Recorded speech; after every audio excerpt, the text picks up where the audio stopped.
buena noche o buen día. Hola, ¿qué tal? Pues aquí estamos otra vez, aquí está Ricardo Esparza, ¿no? De Jalisco, México, y Julio Gaitán de Texas, Estados Unidos. ¿Cómo están? Muy bien, muy bien. Aquí listos. Saludos a todos. Pues acá Muy también bien. bien, esperando estos temas, ¿no? Que yo la mera verdad no había escuchado de esos casos Ajá. anteriormente. Creo que nada más de uno, pero hay dos que nunca había escuchado y a ver qué tal. Ok, qué bueno. Bueno, pues para los que nos están, digamos, sintonizando en este momento, ¿qué vamos a platicar? Vamos a platicar algunos casos relacionados con el misterio. Algunos dirían que un poquito de miedo, pero más misterio que miedo, que se supone que son virales en este momento. Por ahí, le preguntamos a la inteligencia artificial, ¿verdad? ¿Cuáles eran los 20 casos más virales para comentarlos? Y de esos escogimos tres. Entonces, vamos a platicar del caso de la Pascualita, del caso de, este, ¿cómo se llama? Elisa Lam y de la mulata de Córdoba. Sí, casualmente las tres son mujeres, casualmente. Pero bueno, entonces se supone que estos temas en las últimas semanas han sido tendencia porque la gente los ha buscado mucho en YouTube y en TikTok, ¿sí? Yo en TikTok no busqué nada, pero bueno, digamos que le creo a la inteligencia artificial y vamos a ver qué tal. Entonces, hoy no pudo venir Rodrigo porque se tuvo que sacrificar de ir a ver una exhibición de baile tahitiano, ¿verdad? Como así tipo hawaiano. Entonces, tuvo que decir, ¿me voy a ver a las chicas o voy a platicar con los muchachos? Y pues aquí no está. Ya saben dónde anda, ¿no? Ahí luego cuando en la siguiente lo veamos, ahí le preguntamos qué tal estuvo. Pues sí. Y bueno, pues entonces vamos a empezar por aquí con Ricardo, que escoja cualquiera de estos, que nos platique y aquí Julio y yo comentamos sobre ese y agarramos el siguiente hasta terminar la vuelta de las tres, ¿no? Entonces, adelante, Sí. Ricardo. Muy bien, muy bien. Pues muchas gracias. Pues vamos a hablar de esos tres misterios, ¿no? Que nos recomienda la IA, la inteligencia artificial, y que de alguna manera desafían el tiempo, ¿no? Siguen estando ahí, persistentes y digamos que de alguna manera, al ser resistentes al tiempo, pues bueno, han de ser relatos muy interesantes, ¿no? Ya lo vamos a ver ahorita. Y vamos a empezar a hablar del caso de la Pascualita, que le llaman la novia embalsamada de Chihuahua, ¿Eh? porque pues ahí es donde se da. Y esto se genera bueno, en el 25 de marzo de 1930, en un día de la Encarnación, cuando en una tienda de vestidos de novia que se llama La Popular, que se ubica en el centro histórico de Chihuahua, esto estamos hablando acá de México, apareció una figura que cambiaría todo para ese entonces, ¿no? En ese momento, Pascualita Esparza, la dueña, colocó en la vidriera principal un maniquí francés, así muy, muy realista. Lo llamaron al principio Chonita, pero pronto se convirtió en la Pascualita por su parecido con la propietaria y su hija. Entonces de ahí ya empezó a tener ya una relevancia, ¿no? Ya esa figura. Y como era muy real, pues obviamente llamaba mucho la atención, ¿no? Obviamente los involucrados pues ya eran todos los habitantes de Chihuahua y los empleados de la tienda. Empezaron a ver que era muy, muy parecida a estas dos mujeres. Y se dice que la hija de Pascualita muere el día de su boda. ¿Por qué? Porque la picó un alacrán. Por allá en Chihuahua hay mucho este tipo de insectos. Se dice que un alacrán o una viuda negra, pero se dice que pues, si fue una viuda negra estaba escondida en su velo. Y pues bueno, al final de cuentas la madre de manera desesperada embalsama, la embalsamó, pues embalsama a la hija y se dice que la exhibió como maniquí. Los detalles pues obviamente escalofriantes, ¿no? Porque el maniquí que nadie sabía que estaba embalsamado, pues se le veían las venas, tenía uñas muy reales, los ojos de cristal, pues parecía que eran ojos reales y que aparte veían y seguían a los transeúntes, ¿no? Entonces iban pasando y se veía que la mirada del maniquí lo seguía. Entonces, pues eso impactaba.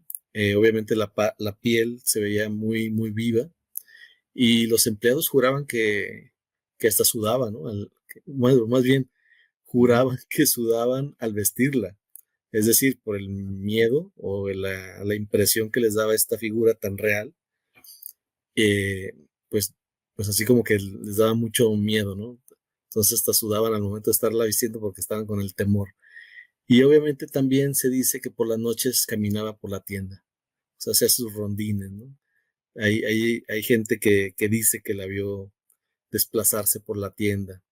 Al final todo esto es parte del imaginario popular, pero cobró mucha relevancia, sobre todo este hecho de poner primeramente a un maniquí, posteriormente el suceso de la muerte de la hija y el embalsamamiento.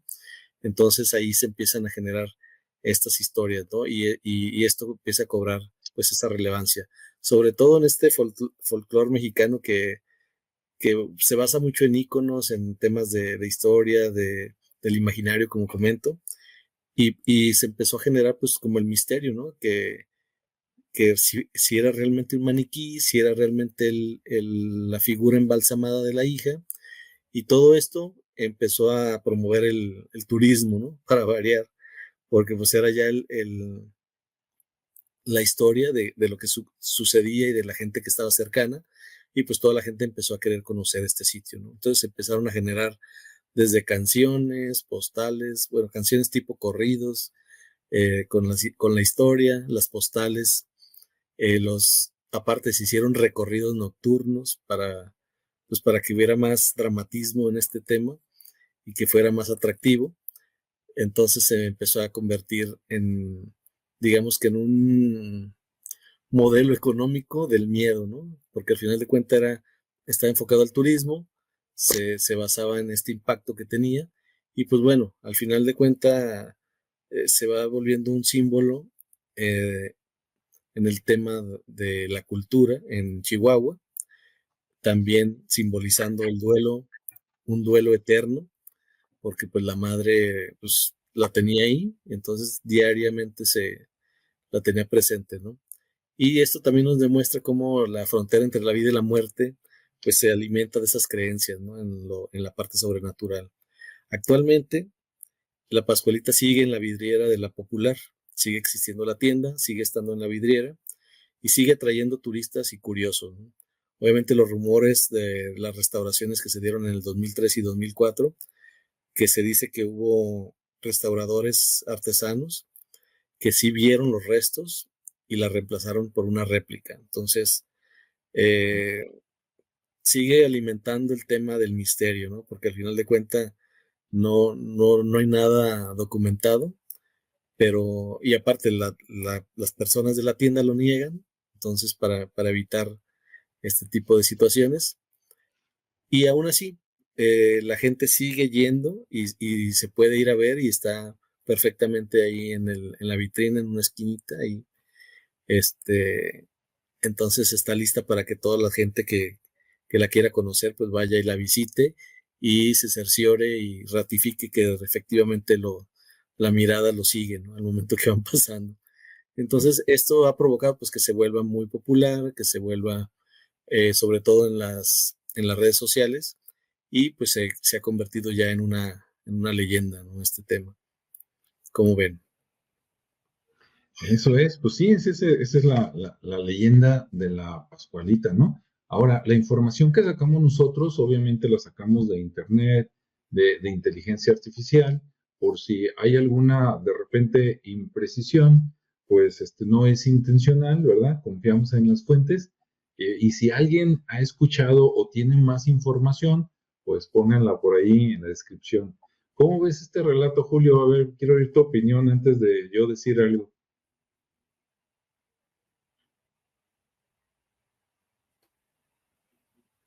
Está apagado el micrófono. Eso. Sí, no, en ese caso, ahora que lo están comentando, sí había escuchado un poquillo acerca de esa Pascualita, que ahora conozco el nombre.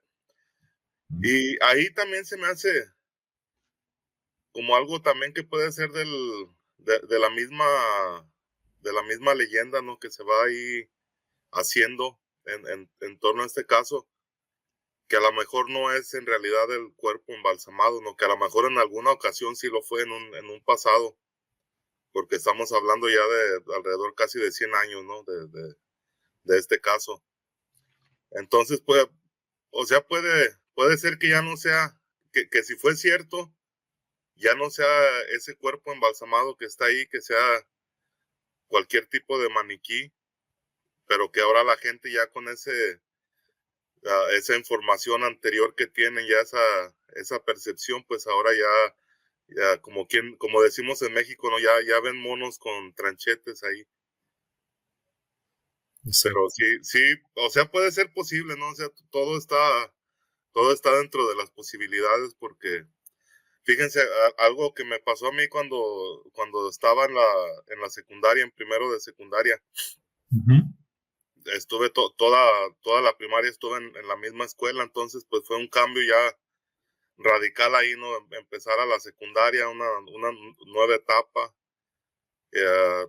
Estaba un poquillo más chico de edad, porque me avancé unos años en la primaria que me pasaron. Entonces ahí llego y conozco a un muchacho también, compañero ahí del salón de clases, y le gustaba mucho eso de la magia, ¿no? Como de brujería, todas esas cosas. Y recuerdo su nombre era Osiris. Tenía hasta nombre así medio místico, ¿verdad? O sea que sí, venía de familia que tenían esos pensamientos, sí, y esos conocimientos, y estaban por ese lado. Entonces él, en un momento salimos mal, ya ves ahí entre muchachillos, no sé por qué salimos mal, y me empezó a como amenazar, ¿no? De que me iba a hacer brujería, que esto, que el otro. Pero a lo que voy es que cuando todavía éramos amigos, él todo el tiempo decía que su abuela había sido una bruja maciza, y que cuando había muerto no la habían enterrado, sino que la tenían ahí en la casa, la momificaron, como quien dice, a la abuela. Y no, oye, Julio, cuando dices que era una bruja maciza, ¿quiere decir que era una bruja poderosa? Sí, de las poderosas, ¿no? De que o sea, era lo que él contaba, el amiguillo. Y nosotros no se la creíamos hasta un día que en realidad sí nos llevó. Y ahí en un cuarto de la casa, tenía un cuarto especial donde estaba la señora ahí momificada, como quien dice. Le han de haber hecho algún tipo de proceso para momificarla. No sé cómo la hayan hecho, pero no olía feo. Y se veía así como medio conservado el cuerpo, no se veía así podrido ni mal olor, nada, sino que estaba conservado ahí como en una cama, no estaba era como un tipo de mesa, así plana, y ahí estaba acostada la señora. No tenía colchón ni nada, y ahí muchos adornos, muchos símbolos en las paredes, así colgados, mucha simbología así de antigua, y que se considera como de magia. Entonces, a lo que voy es que si hay gente que tiene esos pensamientos, o que son así, y que, o sea, no está muy lejos de lo que pudiera ser una realidad, ese caso de Pascualita. Ok. Bien, yo cuando escuché, cuando leí más bien el caso de Pascualita, me vinieron muchas cosas a la mente. Por ejemplo, a ver, voy a empezar de lo que yo creo que es lo más normal, lo más lógico, y luego ya me voy a lo más oculto, ¿no? A mí se me hace, por ejemplo, una muy buena, digamos, una buena técnica de marketing y de turismo, ¿no? De difundir esto para que la gente vaya, ¿no? Y ya estando ahí, pues en una de esas a lo mejor hasta compra ropa, ¿no? Que creo que de eso se trata la tienda. Entonces se me hace muy bien y me llama mucho la atención que, por ejemplo, todavía en el siglo pasado, en el siglo XX, en los años 80, ¿no? Hace como 45 años, por ejemplo, acá en México, en Jalisco, si se corriera la voz de que una tienda de ropa, ¿no? Por ejemplo, acá en Guadalajara hay una avenida que se llama, me corriges Ricardo si le riego, donde están todo lo de las novias, es por Juárez, ¿verdad? Por ahí cerca de la colonia americana. Ah, ok, en ese nivel sí. Sí, Es Vallarta, Avenida Vallarta. sí, Avenida Vallarta, Ujú. más o menos entre Enrique Díaz de León y Américas, más o Correcto, menos, ¿no? Ese sí, tramo. Deben de ser como a lo mejor un kilómetro y medio, algo así. sí, Y hay muchas casas de moda que son especialistas para hacer trajes de novia y trajes de 15 años, ¿no? Para esos festejos. Entonces, si en aquellos tiempos se hubiera corrido la voz que una de esas tiendas se aparecía alguien o había un fantasma o que un maniquí es humano, a lo mejor la gente se hubiera asustado y hubiera sido el acabose de esa tienda y hubieran tenido que cerrar y se acabó el negocio, ¿no? Pero en estos tiempos que vivimos ahora, creo que es todo lo contrario. Si tú corres la voz de que pasan cosas en un negocio y lo cuentas mucho y lo difundes y hasta los dueños o los empleados dicen que sí es cierto, te aseguro que va a ir gente, ¿no? A ver qué pasa. Entonces, por ese lado, sí me llama la atención que si fue adrede, si fue inventado para que la gente fuera, pues yo pienso que sí les funciona, no sé. Habrá que ver cómo es la mentalidad de la gente de Chihuahua, ¿no? A lo mejor es muy diferente a la de Jalisco, pero yo creo que si lo hacen eso aquí en Jalisco, ya no se diga en la Ciudad de México, van a ocasionar que la gente vaya, no que se asuste. Claro, a lo mejor van para asustarse, ¿no? Porque así es la gente, le gusta sentir la adrenalina, ¿no? Bien, ahora, por otro lado, hay muchas películas, ¿no? Muchas series de miedo, de susto, en las últimas décadas, yo creo que desde los años 50 o antes, hasta por lo menos hace poco, de que usan el recurso de los maniquís para asustarnos, ¿no? De hecho, la primera vez que se empezaron a hacer maniquíes así más humanos, en cualquier tienda que tienen ahí en la vitrina los maniquíes, cuando apagan la luz en los centros comerciales, si no bajan la cortina y se queda así, quieras que no, por lo menos los niños y los adolescentes pasan y de repente se les quedan viendo, ¿no? Sobre todo si están bien hechos, así como que esto qué onda, ¿no? Porque se ve muy humano. Entonces, de por sí, los maniquís en la oscuridad, ¿no? O solos por allá, con ropa, te llaman la atención y si estás tú solo por ahí te puedes sentir raro, ya no se diga un maniquí que está súper bien hecho. Ahora, como dijo Ricardo, esto es de 1930, o sea, es prácticamente hace 100 años. Entonces te pones a pensar, si lo que dicen es cierto, dices, ¿tú crees que hace 100 años, a lo mejor me equivoco, ¿no? A lo mejor antes eran más bien hechos que ahora, pero tú dices, ¿tú crees que hace 100 años iban a hacer un maniquí hasta con las venitas y las uñas? Pues no. Digo, por lo menos los comerciales no.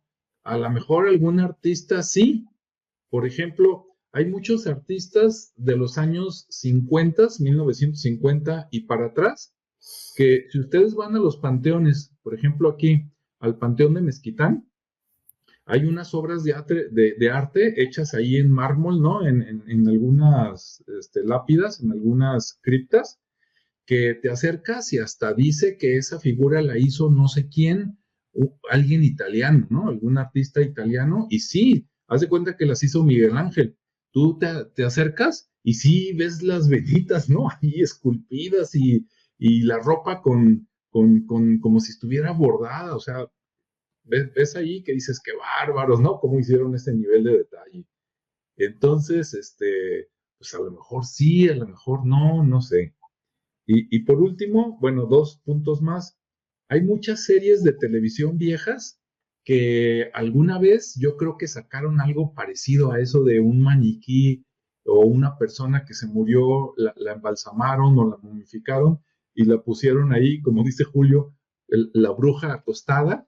O hay familias que se ha sabido, ¿no? Que disecan a los familiares, a su mamá y la ponen en una silla y se quedan ahí a vivir con ella muchos años, ¿no? Entonces, digo, no quiero decir que la gente está loca, ¿verdad? Pero cada quien, sus costumbres. Algunas de estas series de televisión a lo mejor les suena. Me gustaría que luego nos confirmaran con los comentarios, sobre todo los que nos ven fuera de México, porque a lo mejor allá los programas de televisión se llamaban diferentes. Está, por ejemplo, la Dimensión Desconocida, está Cuentos de la Cripta, ¿verdad? Ahí donde sale un mono como Eddie, el de Iron Maiden. Esos Cuentos de la Cripta en inglés son Tales from the Crypt. A lo mejor hasta Julio los vio en alguna ocasión allá en Estados Unidos. Y por último, no me acuerdo si había un programa muy, muy viejo que se llamaba Sombras Nada Más. Sé que hay una canción, pero no. Creo que había un programa que se llamaba así o algo parecido. Entonces, como que por ahí la mente, cuando yo estaba chico, me dice algo así, parecido a esta historia, salió por ahí, ¿no? Y por último, también me recordó, Ricardo, aquí en la Catedral de Guadalajara, hay bueno, está la historia de una niña que le dicen Santa Inocencia, que se supone que la trajeron de Roma. Es una niña que se murió. Se supone que la mató su papá a golpes, así de gacho, ¿no? ¿Por qué? Porque era de otra religión que no era católica y la niña tenía amigas católicas. Entonces a la niña le llamó la atención la religión católica y quería ir a la catequesis y quería convivir, pues, ¿no? Quería convertirse, por decirlo así, al catolicismo y su padre dijo, no, ¿cómo es posible? ¿No? Y la regañaba y le pegaba y todo, y en una de esas le puso una buena soquetiza, o sea, una buena golpiza, y la mató. Entonces, después de que la mató, la enterraron, y no sé por qué, después, digamos que la desenterraron y vieron que no se había podrido, estaba como si estuviera dormida. Entonces, esto fue hace mucho, hace 2, 3 siglos, y según la inteligencia artificial, en 1786 trajeron sus restos acá a Guadalajara, Jalisco, y que a partir de 1925, ciento y tanto años después, decidieron exhibirla. Y entonces está como en un féretro tipo de cristal y ahí se ve la niña, ¿no? Y sí, se ve con cabello y se ven algunas venitas y todo. Ahora, si me preguntan a mí, pues yo creo que es una muñeca que alguien hizo y que está relativamente bien hecha, ¿no? Pero cada quien su fe. Para los que viven por aquí cerca, pues los invitamos a que vayan a la Catedral de Guadalajara, se meten, preguntan por Santa Inocencia, o si no, se dan una vuelta por la catedral, porque nada más dan como 4 o 5 misas al día, o sea, 4 o 5 horas, y todo lo demás, pues está la catedral vacía, ¿no? Creo que o sea, no va gente más que van solos así solito, pero no hay misa, y no sé si abren desde las 9, 10 de la mañana, y no sé a qué hora cierran en la noche, pero yo he pasado como a las 7, 8 de la noche y todavía como que está abierto, ¿no? Entonces ahí está Santa Inocencia, una niña que tenía supuestamente como 11, 12 años, algo así. Y entonces me recordó esta historia de la Pascualita a la de Santa Inocencia. ¿Cómo ven? Pues muy bien, muy bien.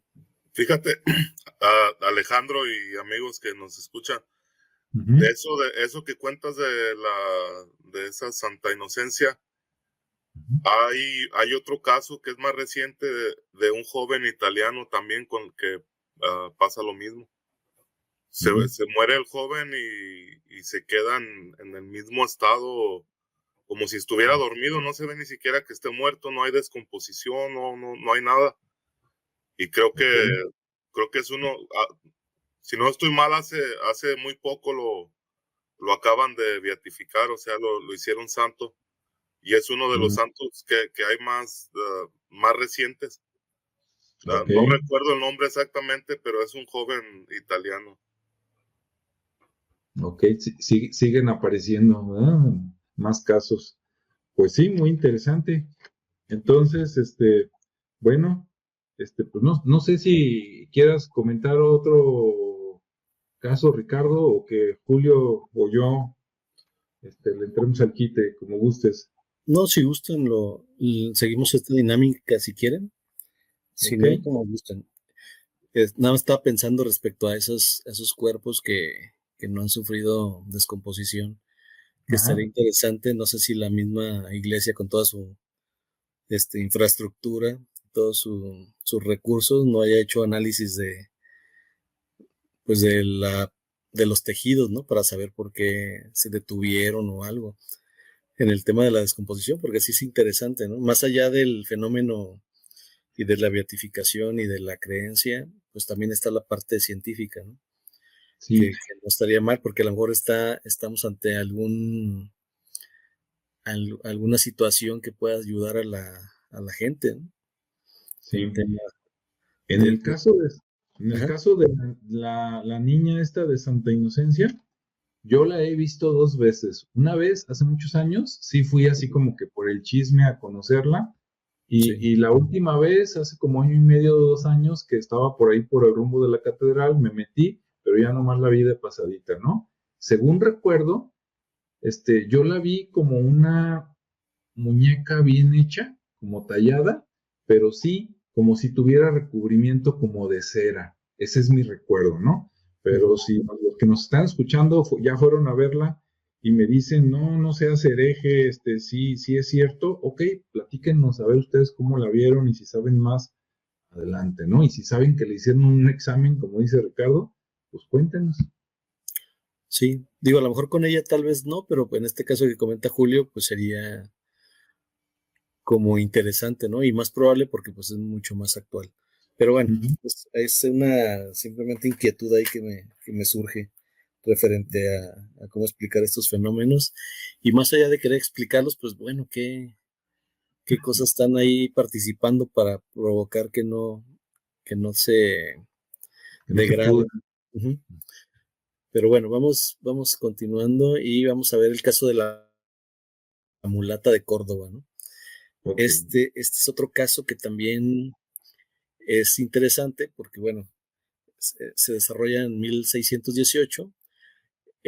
Los nativos dicen que fue una bruja y que le dicen la bruja que navegó hacia la libertad. Entonces también es interesante porque en 1618 en la villa de Córdoba, estamos hablando de Veracruz, México nuevamente, durante la época colonial de la Nueva España, pues había una mujer mestiza llamada Soledad.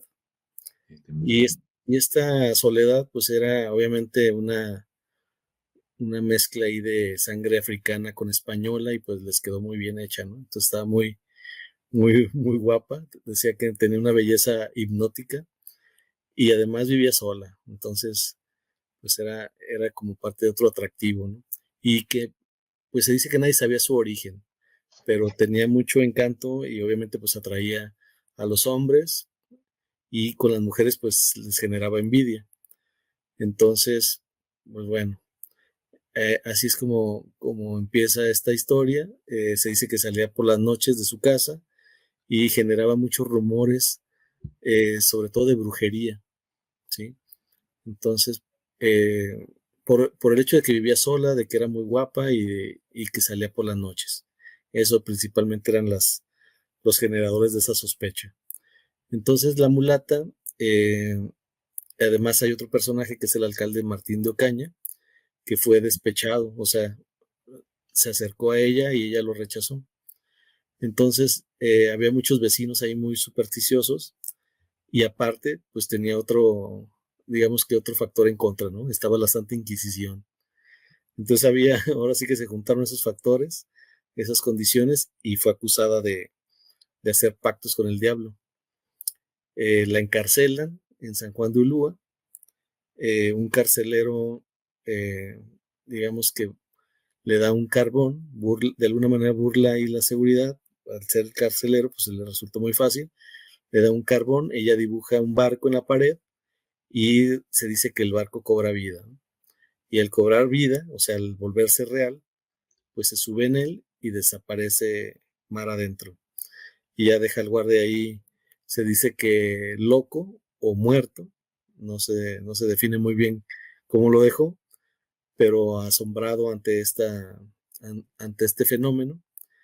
Y bueno, pues cobra una gran relevancia este momento porque pues al final digamos que es un símbolo de resistencia mestiza contra la opresión colonial, por eso le llaman que navegó hacia la libertad, la bruja que navegó hacia la libertad, porque ocurre este fenómeno, ¿no? que fue narrado por este guardia que al final quedó como aturdido, ahí se dice que loco, y pues de alguna manera también se genera la duda, ¿no? De que si realmente quedó así o se hizo el loco por dejarle escapar, no lo sabemos.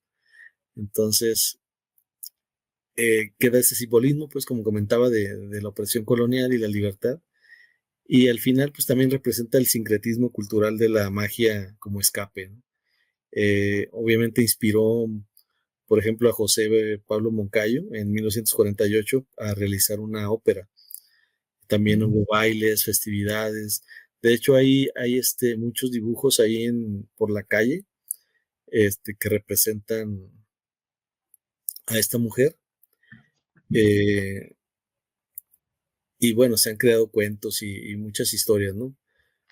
Pero bueno, esa es una de las partes. Obviamente hoy en día, pues se sigue manteniendo esta leyenda.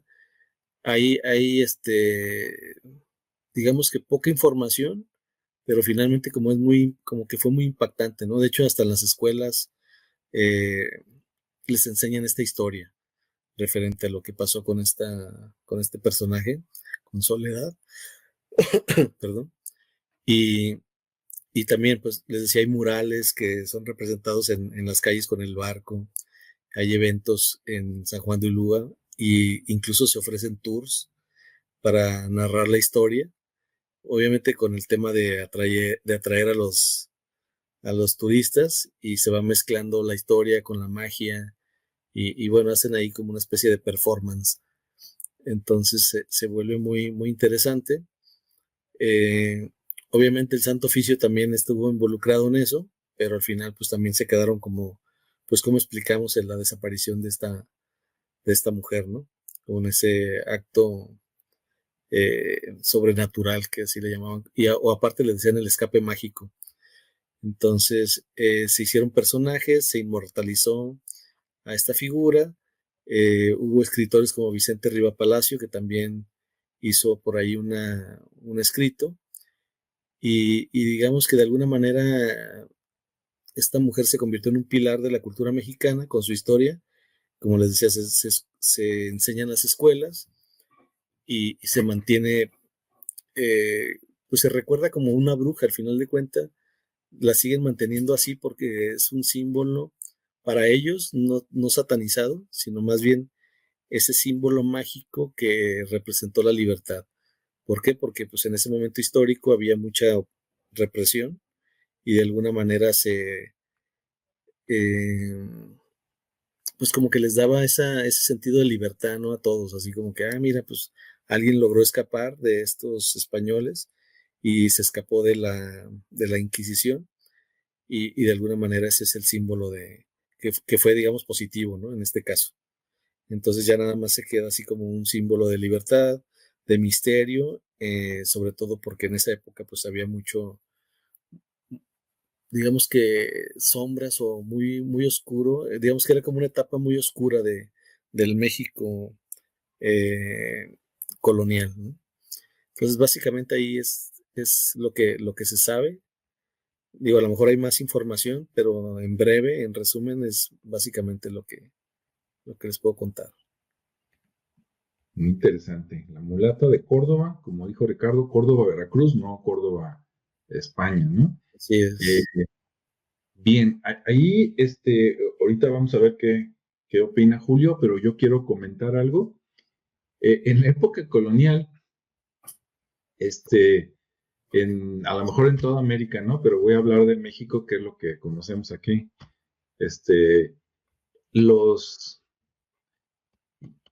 Bueno, voy a decir los europeos, pero no sé si nada más los europeos o también de otros lados, inventaron un montón de castas, como si fuéramos la India, ¿no?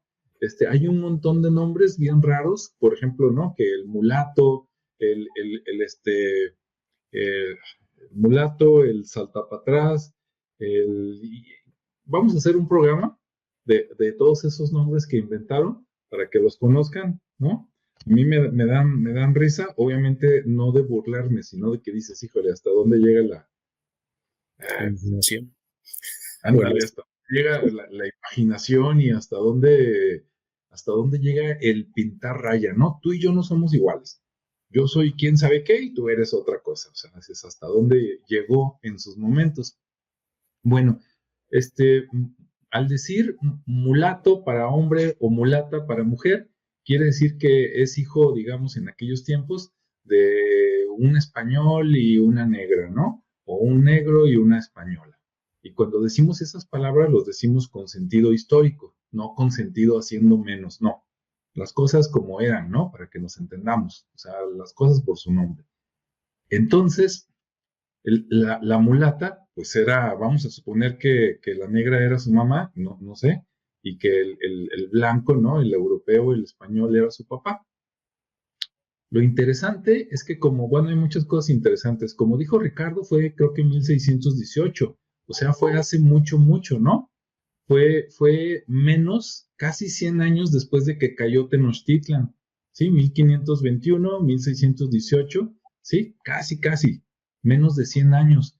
Entonces, en menos de 100 años, había una mulata que no era esclava, ¿verdad?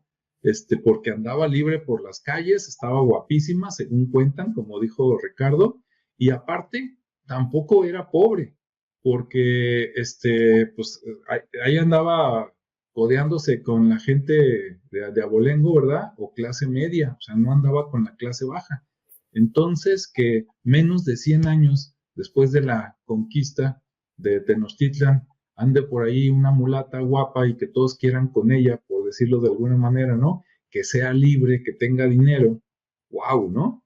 Y que además, eso de la brujería, pues sabemos que todos los esclavos, o bueno, o muchos, los traían del occidente de África, ¿no? Y que allá pues creen ¿qué? En el palo mayombe y la santería y todo eso.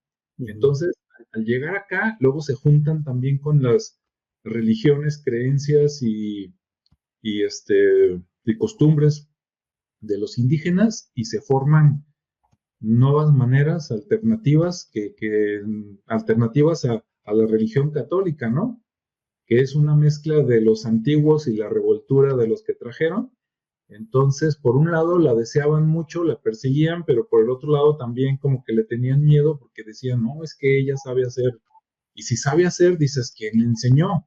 O su mamá, ¿no? Supongo yo. O su papá, si es que el papá era el de piel oscura. Entonces está muy interesante esa leyenda.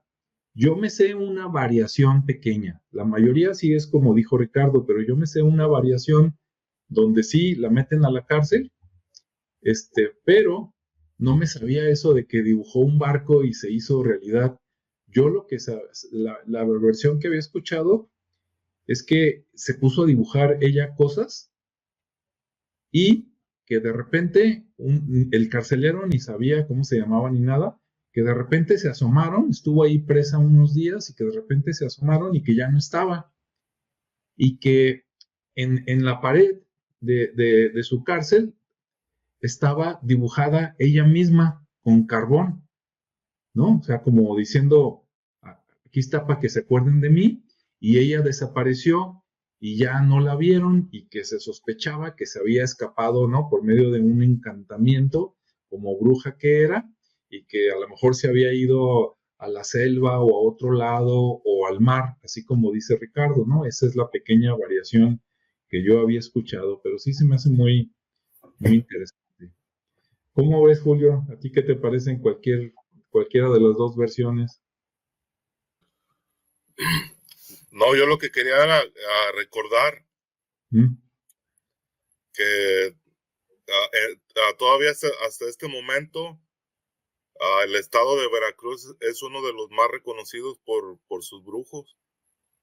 Sí. O sea, es algo que ya estaba ahí, o sea, y que viene desde siglos, ¿no? Ya en el pasado. Como decías, Alejandro, que ahí fue donde se juntó mucho del conocimiento y de las costumbres, tanto de África, de las islas, porque también, no sé si sabían que ahí en todo lo que son las islas, como Cuba, la República Dominicana, Haití, en todas esas partes se usa mucho la santería. Sí. Y que eso ya, como decías, se vino a mezclar con todo el conocimiento que se tenía ancestral aquí de las Américas, con la santería, con la religión, con todo, y de ahí es donde, o sea, hasta en este momento, el que es considerado como uno de los brujos más buenos, más grandes del momento, está en Veracruz, ahí creo que es Catemaco. No sé qué tan retirado esté de Córdoba, pero, o sea, toda la zona en sí es conocida por sus brujos. Entonces sí hay mucho que, o sea, en esta historia de que se puede interpretar que sí fue algo que ocurrió, que esta mujer por medio de conjuros, por medio de magia, se pudo escapar y salvar pues de la Inquisición. Que quién sabe a dónde se iría, ¿verdad? Porque ya después de eso ya no hay ningún registro, pero, o sea, lo que cuentan que se desapareció y se salvó de esa muerte tan horrenda. Sí, si nos ponemos a creer lo que se dice de las brujas, ¿verdad? En muchas leyendas, podríamos pensar que a lo mejor era de esas brujas tipo chamanas que se convertían en lechuzas y pues a escapar por los barrotes, ¿no? Así como los chamanes dicen que se convierten en lobos, pues hay mucha fama, ¿no? De que, las brujas se convertían en lechuzas, entonces podría ser otra variación. Y ahorita que habló Julio, recordé esa leyenda de la mulata de Córdoba. Yo casi estaría seguro, aunque me puedo equivocar, que ha de haber una historia similar de una mujer o de un hombre por allá en New Orleans, ¿no, Julio? Porque también allá en New Orleans es como Veracruz acá, ¿no? Ahí llegaban también los esclavos y hasta la fecha tiene fama, ¿no? Por allá también de brujos, hasta está la película de Walt Disney, ¿no? ¿Qué? La princesa y el sapo, algo así, ¿no? Sí, pero creo que acá ya no. ¿Ya se perdió? Yo me imagino como que ya se perdió. Ahí lo que en Nueva Orleans lo que hay que es una inseguridad está peor que la Ciudad de México, yo creo. Ahí no te puedes, o sea, no puedes ni, cuando el sol se mete, es hora de poner tierra de por medio, porque si te quedas ahí, no sabes qué es lo que te pueda pasar. Y no solamente en Nueva Orleans, sino todo lo que es la zona alrededor ahí Baton Rouge, es una de las ciudades, y hay varias, o sea, casi todo lo que es Luisiana está plagado de todo esto, hay mucho movimiento ahí de sustancias, mucha drogadicción, mucho, O sea, todo lo malo está ahí. sí, mucho desempleo voluntario, Ah, personas que no les gusta trabajar y pues nada más andan ahí en las mañas y sí, pero acá hay otras partes donde sí todavía se mantienen esta, ese conocimiento, pero casi es más por el lado de los pueblos originales, de nativos americanos. Ellos son los que todavía, y no todos, ¿verdad? Porque también ya cayeron en toda la manipulación del sistema, ya se les olvidó quiénes eran, pero sí todavía hay por ahí en varias partes, yo me imagino que de todo el mundo, personas que todavía todavía tienen ese poquito conocimiento de todo lo que se conocía ancestralmente. Ok, pues sí, muy interesante. Pues así está la cosa, Ricardo. Muy A ver, bien. Ricardo, pues suéltanos el último. Vamos con el último caso y ahora sí que la última y nos vamos. Sí. Vamos a hablar ahora del caso de Elisa Lam, que también se dice, o la desaparición en el Hotel Cecil, o Cecil. Ujú. Esto ocurre el 31 de enero del 2013, o sea, es un caso bastante reciente, muy contemporáneo. Se dice que en un hotel llamado Cecil, en Los Ángeles, que después lo rebautizaron, obviamente por todo lo que pasaba ahí. Y ahí estaba una joven canadiense de 21 años llamada Elisa Lam, que desaparece durante un viaje que hace sola por la costa oeste de Estados Unidos. Y su último rastro, esto a través de un video muy perturbador, se dice, que tienen un video en un ascensor donde gesticula con un extraño que se esconde y aparece a hablar con alguien invisible. Aparentemente hay alguien en un elevador invisible y ahí está ella gesticulando, haciendo como si estuviera hablando con alguien. Y bueno, aquí obviamente los involucrados pues es la estudiante, para esto Elisa era una estudiante con trastorno bipolar, ¿sí? Sus padres el papá pues policía de Los Ángeles y, y bueno, para esto su cuerpo lo encuentran 19 días después en una cisterna, obviamente después de ese video del ascensor, lo encuentran en una cisterna, perdón, del techo, desnuda y ahogada en el hotel.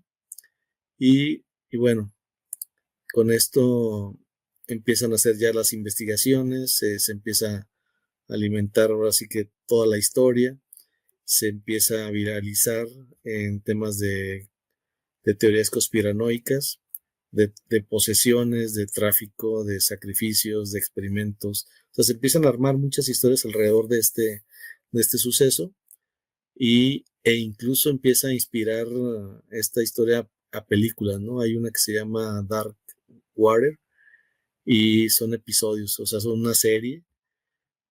También como impactó tanto en el tema de los problemas de la salud mental, pues también empezaron a hacer otro tipo de series, ¿no? Sobre todo también a resaltar el peligro que había en Internet al estar utilizando ese tipo de información y exponerla, de tal grado que se estigmatiza, por ejemplo, los barrios como el Skid Row, y empiezan pues a generarse una situación ahí muy extraña, ¿no? Obviamente todo esto del ascensor y de las imágenes que se encontraron, pues ahí la siguieron analizando, se, se ve cómo está gesticulando, cómo se esconde en un rincón, cómo agita las manos, todo el análisis del suceso previo a que la encontraran, eh, pues sí, se ve muy claro lo que está sucediendo, no se comprende obviamente porque está sola, pero luego sale de cuadro y ya no se le vuelve a ver. Entonces, eso es lo más extraño, ¿no? Donde decían, oye, pues si estaba aquí haciendo ahí mucho movimiento con las manos, aparentemente hablando con alguien, hasta que sucede esto, ¿no? Que la encuentran por ahí. Entonces, incluso después de todo esto, también hay escenas que se utilizaron, digamos que se representaron como la parte de la tragedia y lo empezaron a convertir en un espectáculo, ¿no? Como les decía, se empieza a viralizar, se van tomando elementos para analizarlos y para tratar de reforzarlos en el sentido positivo, como la salud mental, pero otros empiezan a inspirarse a hacer series, como ya mencioné una, otra es la de American Horror Story, que también es una muy, muy popular y de hecho está interesante la serie, pero sí toma elementos, es tan sórdida, es tan real, pero precisamente porque toma elementos reales, ¿no? De situaciones reales y los muestra como si fueran unas historias para entretener. Entonces también hay que tener mucho cuidado con eso que de repente vemos ahí en Netflix o en las plataformas, que parecen, así como vemos la ciencia ficción como algo de ficción, pues también hay elementos de asesinatos o de cosas muy sórdidas que pues, no necesariamente son ficción, ¿no? Si son tomados de la vida real y bueno, pues por eso es que son cada vez como más eh, que impactan más, ¿no? En nuestra emoción, en nuestra psique y bueno, pues hay que cuidar esa parte. Ya después de hacer la autopsia, se dictamina la muerte por accidente. Se dice que pues se ahogó y lo asumen a su trastorno bipolar como uno de los factores que contribuyeron a la caída pues en esa cisterna, ¿no?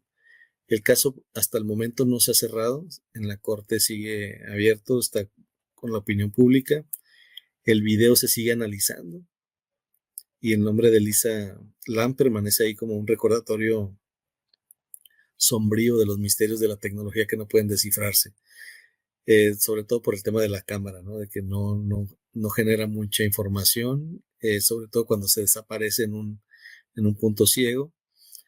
Y también pues nos da un mensaje de qué tan vulnerables somos, ¿no? Como humanidad, a pesar de estar en un mundo pues hiperconectado, porque pues todo el tiempo nos están vigilando, tenemos cámaras, tenemos un celular, pero de momento, en este caso, pues se muestra que aún con toda la tecnología, pues no ha ayudado a determinar exactamente qué fue lo que ocurrió con esta chica, ¿no? Cómo llegó de un elevador a una cisterna. Y ahí es donde está. Digo, ha generado, ahora sí que ha sido un misterio su historia porque no se ha definido, no ha tenido una conclusión. Por el contrario, ha inspirado su tragedia en series e historias y bueno, ese es como uno de los casos. Yo creo que es mencionado ahí por ser del 2013, ¿no? Por ser algo muy, muy reciente. ¿Cómo ven? Ahora, eso de 2013 es mencionado del 2013, porque sí, ¿verdad? Sí, sí. Porque yo por acá, no, ya es que me estaba confundiendo. Sí, Por de hecho, acá, 31 de ¿no? enero del 2013 es cuando ocurre este hecho. Ok, sí, pues es muy reciente, digamos, bueno, históricamente hablando, ¿no? Híjole, pues ahí hay muchas cosas, oscuras y tristes, ¿no? Que estaba muy joven, que se podrían hablar mil cosas, ¿no? Por un lado, a lo mejor me voy a escuchar mal, pero comparado, digamos, la familia mexicana contra la familia norteamericana anglosajona 100%, acá en México, la familia tienen mucho contacto, ¿no? Conviven abuelos, nietos, todos, y aunque una persona se vaya de repente a vivir lejos, luego en las vacaciones se reúnen, vienen, tú vas o ellos vienen, o sea, se siguen los lazos, ¿no? Y no digo que allá no, pero acá, por ejemplo, los papás apoyan mucho de que, no sé, vives en Guadalajara y te vas a estudiar en Monterrey, te apoyamos, te conseguimos la renta de la casa, etcétera, y no es de que, pues ya no te vamos a ver hasta dentro de muchos años, ¿no? Cuando mucho pasan 2, 3 meses y resulta que la mamá ya se fue a darle una vuelta, ¿no? O el papá, o sea, hay mucho contacto. Y en Estados Unidos o en Canadá, como nos hacen ver en las películas, de repente el chavo a los 15 años ya se salió de la casa, ¿no? A los 17 se fue a la universidad lejos y casi casi no lo vuelven a ver hasta Navidad. Entonces, de repente, si es cierto, esa desconexión, ¿no? Ese corte de la familia hace que los chavos, sí, muy independientes. Por ese lado, bueno. Pero al no tener una familia, la familia real, pues tienes que buscar una familia postiza, ¿no? Amigos, etcétera. Y puede que tengas mucho éxito, bien por ti, pero puede que de repente te empieces a juntar con malas amistades que no te convienen. Y a mí, aunque ella haya sido bipolar, aunque haya sido depresión, digo, imagínate cómo necesitas andar para meterte a un lugar oscuro ahí, a ahogarte con el agua. O sea, de repente dices, ¿será que estaba con ataques psicóticos, veía entidades? ¿O será que a lo mejor alguien la drogó y le dijo, tú no vales nada, ya no te quiero ver, y entonces sí fue la otra y se suicidó sola. No sabemos, ¿no? Cuando decía Ricardo la cisterna, allá en la azotea, allá fue y se tapó. Me imagino como lo que acá conocemos como los tinacos, ¿no? Ya ven que acá en México, lo que pones arriba para que tenga agua es el tinaco, y lo que pones abajo es el aljibe, ¿no? Que está abajo del piso allá enterrado, para bombear agua para arriba es el aljibe y el de arriba es el tinaco. Entonces digo, imagínate una muchacha que tenía creo que como 21 años, algo así o menos, subirse arriba, no sé a qué piso, meterse al tinaco y esperarse pues ahogarse ahí, pues está cruel. ¿Tú cómo ves, Julio? ¿Habías escuchado algo de este caso? Sí, fíjate que de todos es el único que conocía, así Ajá. que me acuerdo ya de las, en ese tiempo todavía veía noticias Ajá. y programas así de casos policiales, me gustaba mucho en ese tiempo. Y fíjate, pero en todo lo que fue este caso, hay algo que es donde está el misterio. Uh-huh. Porque así como decías, fue encontrada dentro de un tinaco en la azotea del hotel, pero cuando fue encontrada, tuvieron primeramente que desaguar el tinaco Uh-huh. y lo tienen que cortar, Uh-huh. porque el acceso que tenía a la puerta que tenía de servicio era muy pequeña para que cupiera el cuerpo de esta muchacha por esa puerta, o sea, Uh-huh. por ese acceso.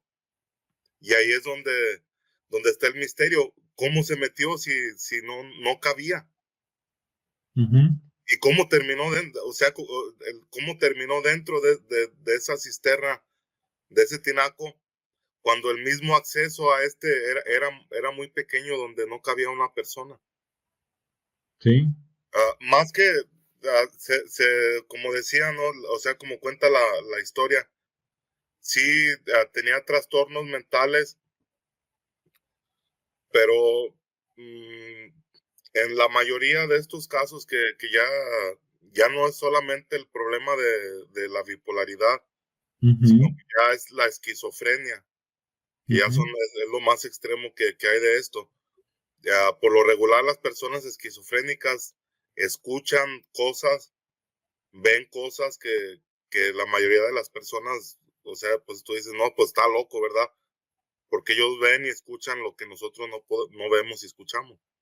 Uh-huh. Pero mucho de esto hay una relación, hay estudios de varias personas en donde hacen esta relación de los trastornos mentales o esquizofrenia directamente con lo que son posesiones demoníacas. Es que Sí. es como si fuera parte de. Sí. Entonces, en uno de estos estudios se hablaba de los medicamentos que se usaba para tratar estos trastornos. Entonces decían que el medicamento que les daban no servía para quitar el trastorno, sino que solamente se daba a la persona para que no tuviera una reacción a lo que estaba viendo y escuchando. Sí. Para mantenerlos dormidos, ¿no? Ahí O sea, medios. mantenerlos apendejados, ah, Ándale.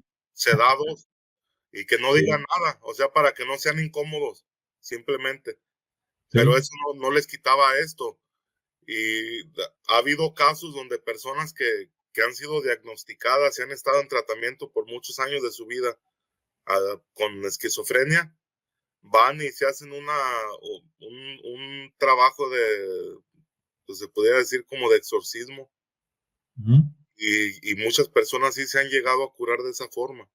Entonces, por eso es que hay estudios que son ya científicos, donde sí se hace esa relación. Entonces, no tiene mucho, o sea, no se pudiera negar que a lo mejor sí hubiera sido algún tipo de posesión. Y así también como lo que mencionabas acerca de lo que es la familia de acá, anglosajona por lo regular, Uh-huh. o vamos a poner a todos, o sea, acá la familia es muy diferente, la familia de Estados Unidos, aunque seas mexicano, es muy diferente a la familia en México. Ujú. O sea, ahí tiene especialmente como si te haces familia con una persona que no sea mexicana, al igual que tú. Y no vamos a decir mexicana que sea de padres mexicanos, sino que también haya nacido, haya crecido en el mismo ambiente que tú, porque si no es muy difícil, porque todas las personas, por lo regular aquí, la separación de las familias comenzó como por ahí después de los años 60. Empezó Ujú. a crecer la tasa de divorcio entre esposos aquí en Estados Unidos. Algo que no sucedió en México hasta por ahí de los años 90, 2000, que empezaba y en una baja recurrencia. Y Ujú. algo que aquí fue un boom. Entonces ahorita, desde ese tiempo hasta ahorita, aquí las personas se casan y lo más que se duran así en promedio en un matrimonio son alrededor de 10 años. Ujú. Lo suficiente para tener familia y para que esos hijos ya no crezcan dentro de un núcleo familiar completo, sino que todo Ujú. el tiempo está la división, ¿no? Ya sea que el padre se vaya, ya sea que la madre sea la que, Se vaya. sí, a la que le valga madre, pero Ujú. todo el tiempo existe eso, ese vacío, ¿no? De esa familia.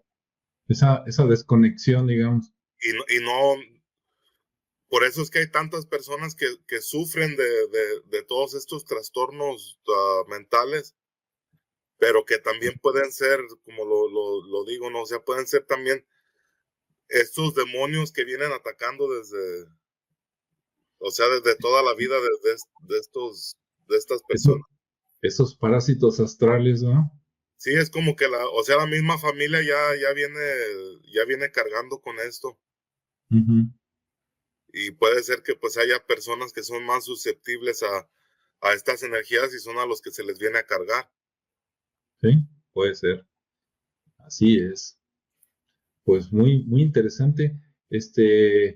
Antes de pasarle aquí el micrófono a Ricardo para que vaya cerrando el programa, a mí me recordó, no digo que sea igual, pero por la manera de morir y otras cosas, hace como 2, 3 años, a lo mejor un poquito más, en la época de pandemia, acá en México, fue muy sonado un caso, ya no me acuerdo si fue en Monterrey o en Tamaulipas, la famosa Devani Escobar, que nos tuvieron ahí durante semanas o meses que no la encontraban y que en un hotel y que la encontraron en una cisterna y que, o sea, se parece mucho, ¿no? Como si, aparte, como si alguien en el pasado hubiera puesto ese modus operandi de así la desaparecemos y que parezca que se suicidó y luego lo han ido copiando para diferentes fines, ¿no? ¿Cómo, Ricardo? ¿Sí te sonó ese nombre?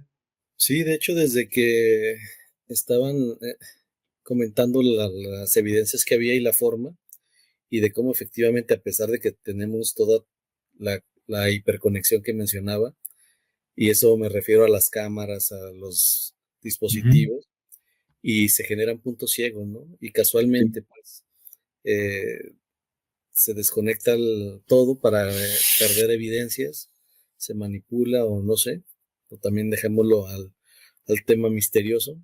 pero bueno, siempre hay un factor que no se ha podido aclarar y digo, no quiero especular nada, pero finalmente se ha quedado pues ahí como en el misterio, ¿no? Toda esa parte. Y sí, ese caso me vino muy a la mente porque fue algo muy, muy explorado. A la fecha sigue yo creo que abierto el caso, igual que de este otro, Ujú. pero sigue sin evidencia, ¿no? O sea, está todo, pero hay eslabones ahí que no se han podido Sí. unir.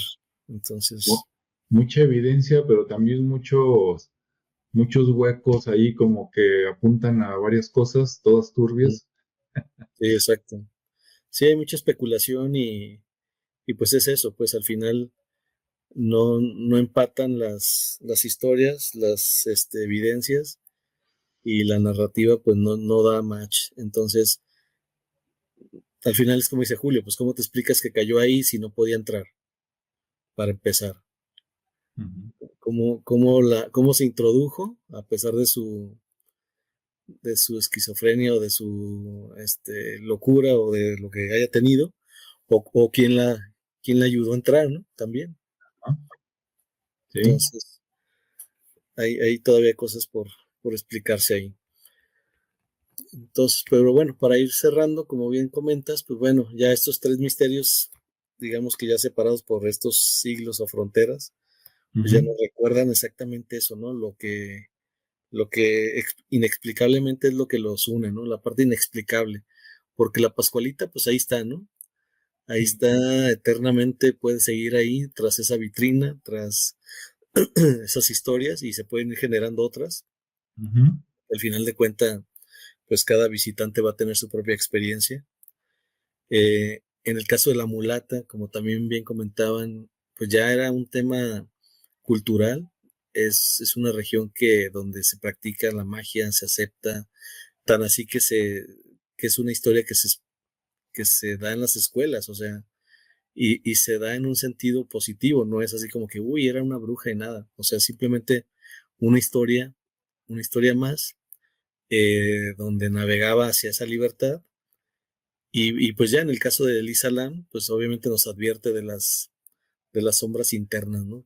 Es decir, a esa especie de locura, en un mundo que pues es racional, pero que los enigmas siguen persistiendo y pues nos invitan a mirar más allá, ¿no? Siempre a mirar más allá ya sea de ese espejo, de ese vidrio, de esa pared o del ascensor, como en este caso, y preguntarnos qué tanto es realidad o qué tanto es ilusión y dónde queda esa línea del misterio, ¿no? Que al final de cuentas se vuelven misterios eternos, en este caso. Así es, qué bárbaro, Ricardo. Muy buena resumen de todo, así para cerrar. Yo no quiero irme sin decir lo siguiente. Ahorita que dijiste otra vez, de la mulata, me acordé.